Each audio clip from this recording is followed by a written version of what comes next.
सियासी मैदान की हर बड़ी खबर से आगाह रहने के लिए हमारे चैनल आजाद सियासत को सब्सक्राइब करें और बेल आइकन को प्रेस करें। तहरीके इंसाफ हो या उनके बानी इमरान खान साहब हों, पाकिस्तान के अंदर इंतशार पैदा करने में कामयाब तो ना हो सके, लेकिन उनकी अपनी पार्टी तहरीके इंसाफ के अंदर इंतशार अरूज पर है। बैरिस्टर गौहर की अगर हम एक स्टेटमेंट सुने जिसमें उनका कहना था कि हमारे बानी ने एक स्टेटमेंट दी है कि उनका कहना है कि कोई भी इस्टेब्लिशमेंट मुखालिफ बयानिया जो है उसको काउंटर किया जाए और किसी भी ऐसे नैरेटिव को हवा ना दी जाए। क्या हम ये कह सकते हैं कि बैरिस्टर गौहर दूसरे अल्फाज में ये कहना चाहते हैं कि इमरान खान साहब झुक भी चुके हुए हैं और वो नाक के बल जो है वो लाइनें निकाल कर इस्टेब्लिशमेंट से माफ़ी मांग रहे हैं। वो चाहते हैं कि हमारी इस्टेब्लिशमेंट की तरफ जो उनका एक बड़ा ही एग्रेसिव स्टैंड था, जो वो कहते थे कि हम कोई गुलाम हैं जो झुक जाएंगे, अब वही वो गुलाम बनकर लाइन में लगकर माफ़ी की इल्तिजा कर रहे हैं। क्या इमरान खान को हम कह सकते हैं कि कोई डील मिलने वाली है जिसकी वजह से इमरान खान साहब ये जो बयानियां बनाने के लिए बैरिस्टर गौहर को हदायत जारी कर रहे हैं? बल्कि इमरान खान साहब ने तो अपनी बहनों से भी मिलने से इनकार कर दिया है। उनका कहना है कि मेरी बहनें अंदर कुछ और बाहर कुछ होती हैं, मैं उनको कुछ कहता हूं और वो बाहर जाकर कुछ और फरमुदात जो है वो नशर कर देती हैं। अब इमरान खान साहब भी बेचारे मजबूर हो चुके हुए हैं, वो सोच रहे हैं कि मैं कब तक जेल में सड़ूंगा। अब इमरान खान साहब को भी एहसास हो चुका हुआ है कि बाहर बैठे हुए यूट्यूबर, सोशल मीडिया एक्टिविस्ट और बाकी रहनुमा तो अय्याशी कर रहे हैं, जो है प्रोटोकॉल इंजॉय कर रहे हैं, बाहर आज़ादी के साथ घूम फिर रहे हैं, सेल्फियां और वीडियोस बना बना कर अपने मुफ्त में हीरो बनते जा रहे हैं और इमरान खान साहब अकेले जेल में सड़ रहे हैं। क्या इमरान खान साहब को ये एहसास हो चुका हुआ है कि उनकी पार्टी के लोग हों या सोशल मीडिया के ऊपर बैठे यूट्यूबर्स हों या कोई लौंडे लपाड़े हों, वो उनको जेल से बाहर नहीं आने देना चाहते? इसीलिए वो पाकिस्तान के मुखालिफ और पाकिस्तान के इदारों के मुखालिफ ऐसा बयानिया जो नफरत अंगेज हो उसको प्रमोट करने में और उसको फैलाने में आगे आगे हैं, क्योंकि उनको ऐसा लगता है कि इमरान खान साहब अगर जेल से बाहर आ गए तो डेफिनेटली उनका चूरन तो बिकना बंद हो जाएगा, क्योंकि इमरान खान होंगे तो फिर इनको कौन सुनेगा। तो लिहाजा वो चाहते हैं कि इमरान खान साहब ज़्यादा से ज़्यादा जेल में ही रहें और बाहर वो डॉलर और पाउंड कमाते रहें। इसका एहसास लगता है कि इमरान खान साहब को हो गया है, जिसके लिए उन्होंने बैरिस्टर गौहर को बड़ी ही क्लियर लाइन दे दी है कि अब किसी भी किस्म का एस्टेब्लिशमेंट मुखालिफ बयानिया नहीं चलेगा। दूसरी तरफ जो है हमारी मादनियात के ऊपर जो पीटीआई के अंदर एक फसाद, एक जंग शुरू हो गई है, उसके ऊपर बात करना इसलिए भी ज़रूरी है, बल्कि मैं इसके साथ एक और भी चीज़ ऐड अप करूंगी कि पाकिस्तान के अंदर कहीं पे भी कोई भी किस्म की मादनियात अगर मिलती हैं तो उसको रियासत पाकिस्तान का हक होना चाहिए। ये सूबे या इंडिविजुअल जो सूबों के अंदर कायम हुकूमतें हैं या पॉलिटिकल पार्टीज़ की सबदीद नहीं होनी चाहिए कि वो फैसले कर सकें, क्योंकि ये पाकिस्तान के लिए है, पाकिस्तान के मफादात के लिए, और ये पाकिस्तान का असासा होते हैं। इसके लिए हमारी रियासत को,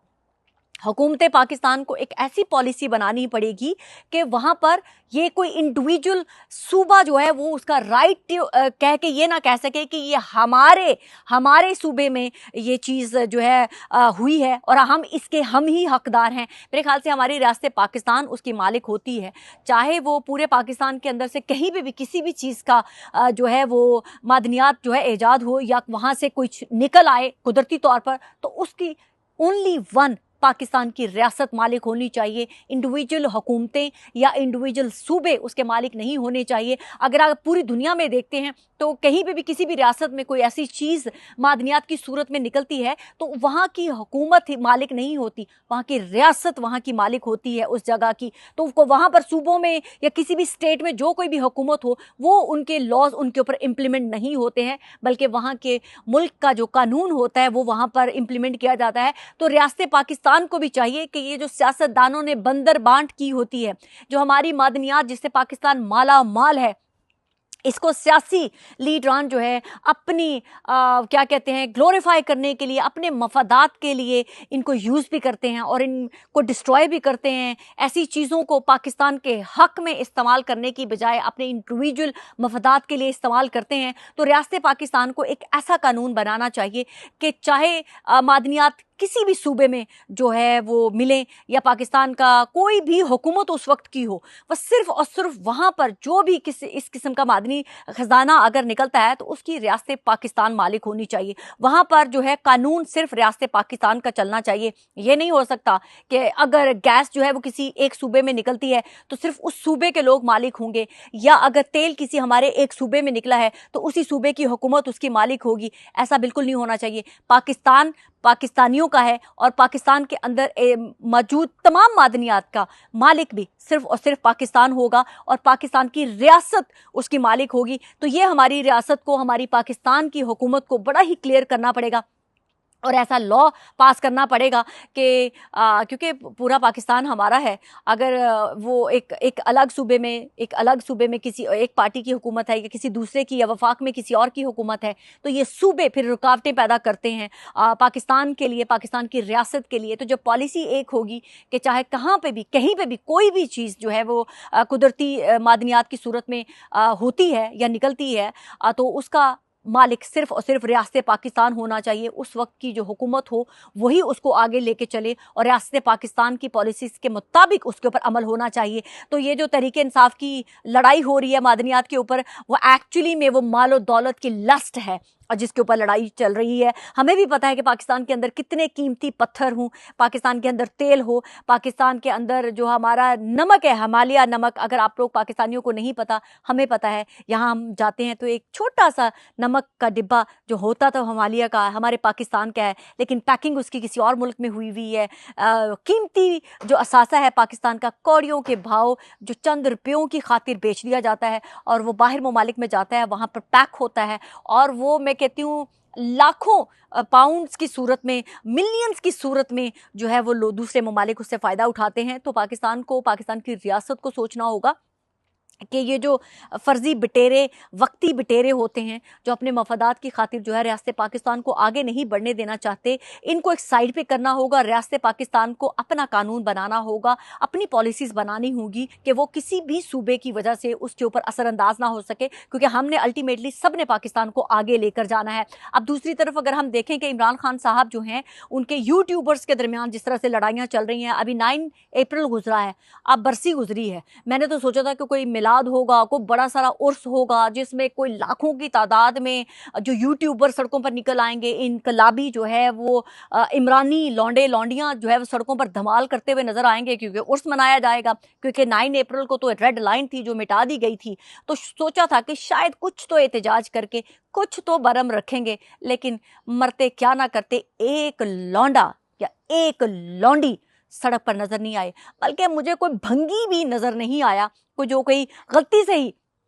भूला भटका ही जो है वो रोड पर नज़र आ जाए और बताए कि जी 9 अप्रैल जो है हमारा जो है वो क्या कहते हैं, हमने धमाल डालना था क्योंकि मकबरा बनाया हुआ था 9 अप्रैल को, क्योंकि उनके लीडर कैद हो गए थे। तो कहीं पे भी कोई भी प्रोटेस्ट की आवाज़ तक भी नज़र नहीं आई है। अब पीटीआई जो है वो प्रोटेस्टों से क्यों भाग रही है? क्योंकि लोगों की शिरकत ना होने के बराबर है। अब बरतानिया के अंदर जो ओवरसीज़ का वो जो तूती बोलता था कि जो ओवरसीज़ सिर्फ इमरान खान से भरा पड़ा है,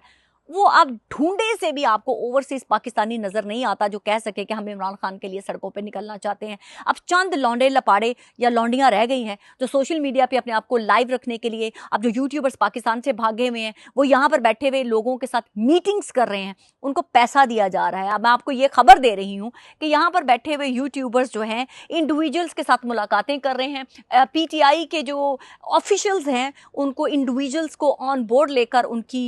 स्काइप पे मीटिंग करवाई जा रही है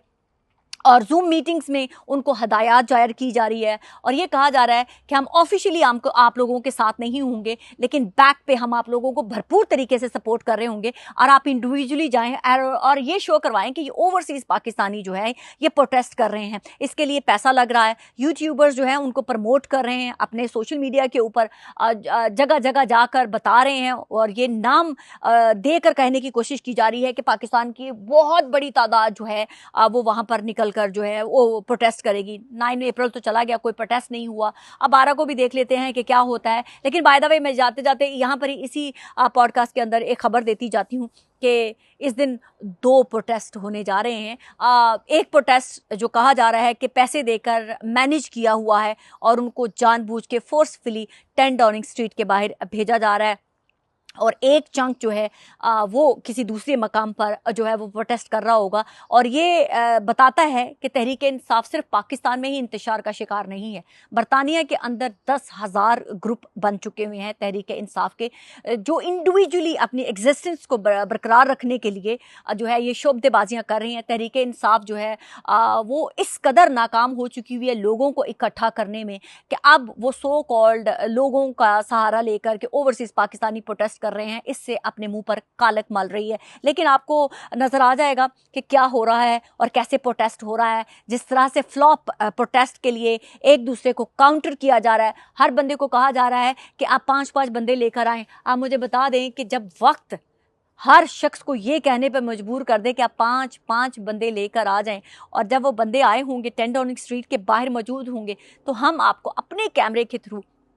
वो तमाम मनाजिर भी दिखाएंगे कि वहाँ पर हुआ क्या लोग वहाँ पर लाने में कामयाब हुए लोगों को, या वो पैसा जो उनके ऊपर लगाया गया है वो हलाल करने में वो कामयाब हुए या नहीं हुए। अब इसके साथ साथ मैं अगर बात करूं कि गौहर साहब की और सलमान अकरम राजा हैं, उनके दरमियान क्यों जंग जारी है। सलमान अकरम राजा और बैरिस्टर गौहर का चक्कर क्या चल रहा है। देखिए, दोनों वकील हैं और दोनों ही चाहते हैं कि वो अपना कद जो है वो एक दूसरे से ऊंचा कर लें। लेकिन इन दोनों पर्सनालिटीज़ का अगर मैं कंपैरिजन करूं तो मुझे सलमान अकरम राजा ऐसा लगता है कि वो मेंटली डिस्टर्ब हैं, उनको कोई बीमारी है जिसका वो शिकार हैं। दूसरी तरफ अगर बैरिस्टर गौहर को मैं देखूं तो वो मुझे सेंसिबल लगते हैं, वो मुझे पढ़े लिखे नज़र आते हैं, उनके बात करने में, उनके अंदाज में लगता है कि वो एक मिच्योर थे, तो वो भी वकील, लेकिन एक मिच्योर सेंसिबल इंसान की तरह बिहेव करते हैं।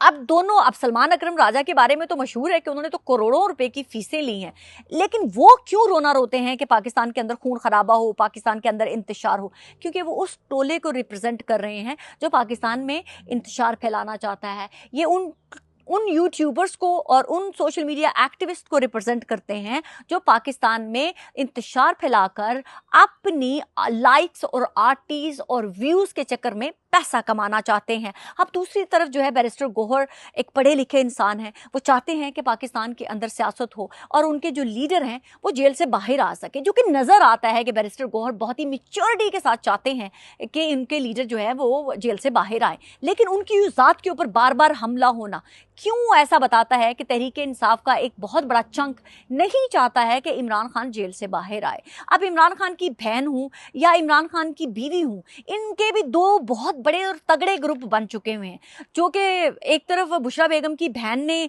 जो है वो महाज पकड़ा हुआ है बरतानिया का और अमेरिका का, वो लीड कर रही हैं फ्रंट से, और वो यहाँ पर उन्होंने एक मर्दों का एक ग्रुप बनाया हुआ है जो आगे छोटे छोटे लोगों को स्लेव्स की तरह ट्रीट कर रहे हैं और उनको बता रहे हैं कि जी हम कल को पाकिस्तान की पार्लियामेंट में जाएंगे और फिर हम आप लोगों को भी कोई ना कोई ओहदे देंगे। तो ये लालच दिया जा रहा है। ये बात ही कई हिस्सों में डिवाइड हो चुकी होगी, क्योंकि अब सिर्फ पाकिस्तान में कानून की बात चलेगी। अब क़यादत किसके हाथ में जाती है, किसके हाथ में नहीं जाती है, ये इमरान खान को फैसला करना है, क्योंकि इमरान खान की पार्टी में हर शख्स जो है वो इमरान खान की जगह लेना चाहता है। इमरान खान की इस वक्त सबसे बड़ी मुश्किल ये है क्योंकि वो तो जेल में हैं, लेकिन बाहर उनकी पार्टी को टेक ओवर करने वालों की एक लंबी दौड़ लगी हुई है। सब छुपे तो हुए हैं लेकिन सामने आकर बोलने की ताकत कोई नहीं रखता। इमरान खान खुद जेल में तो बैठा है, लेकिन बाहर उनके लिए कोई भी लीडर बाहर आकर जंग लड़ने के लिए तैयार नहीं है। इमरान खान साहब की वो बातें कि जी अगर आपके ऊपर मुश्किल दौर चल रहा है, मुश्किल वक्त चल रहा है, तो आप सब छुप जाएं। इमरान खान साहब के फॉलोअर्स ने, उनके वर्कर्स ने, उनके रहनुमाओं ने ये चीज़ सबसे इजी वे था, उन्होंने वो पिक कर लिया और वो सब के सब गायब हो गए।